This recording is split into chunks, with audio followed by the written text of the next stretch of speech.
ಈ ಗಡ್ಡ ಇರೋ ಹುಡುಗರಿಗೆ ಎಷ್ಟು ಕಷ್ಟ ಅಲ್ಲ.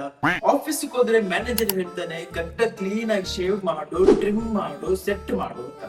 ಮನೆಗ್ ಬಂದ್ರೆ ಅಮ್ಮ ಹೇಳ್ತಾರೆ ಏನೋ ನಿಂದು ಮುಖ, ಏನೋ ಇದು ರಕ್ಕಸ ತರ ಗಡ್ಡ ಬಿಟ್ಟಿದ್ಯಾ, ಹೋಗಿ ನೀಟಾಗಿ ಶೇವ್ ಮಾಡು ಅಂತ ಅಮ್ಮ ಬೈತಾರೆ. ಚಿಕ್ಕ ವಯಸ್ಸಲ್ಲಿ ನೀನು ಗುಂಡು ಗುಂಡು ತರ ಇದ್ದೆ, ಇವಾಗ ನೀನು ಗಂಡು ತರ ಆಗಿದ್ಯಾ ಅಂತ ಅಮ್ಮ ಬೈತಾರೆ. ಗರ್ಲ್ ಫ್ರೆಂಡ್ ನೋಡಿದ್ರೆ ಕಿಸ್ ಮಾಡ್ಬೇಕಾದ್ರೆ ಕಷ್ಟ ಆಗುತ್ತೆ, ಗಡ್ಡ ತೆಗೀರಿ, ಮೀಸೆ ತೆಗೀರಿ ಅಂತ ಹೇಳ್ತಾರೆ. ಫ್ರೆಂಡ್ಸ್ ನೋಡಿದ್ರೆ ನೀನು ಫುಲ್ಲು ಗಡ್ಡ ಬಿಡು, ಶಾರುಖ್ ಖಾನ್ ತರ ಕಾಣಿಸ್ತೀಯ, ನೀನು ಫುಲ್ ನೀಟಾಗಿ ಗಡ್ಡ ಶೇವ್ ಮಾಡು ತರ ಕಾಣಿಸ್ತೀಯ ಅಂತ ಹೇಳ್ತಾರೆ.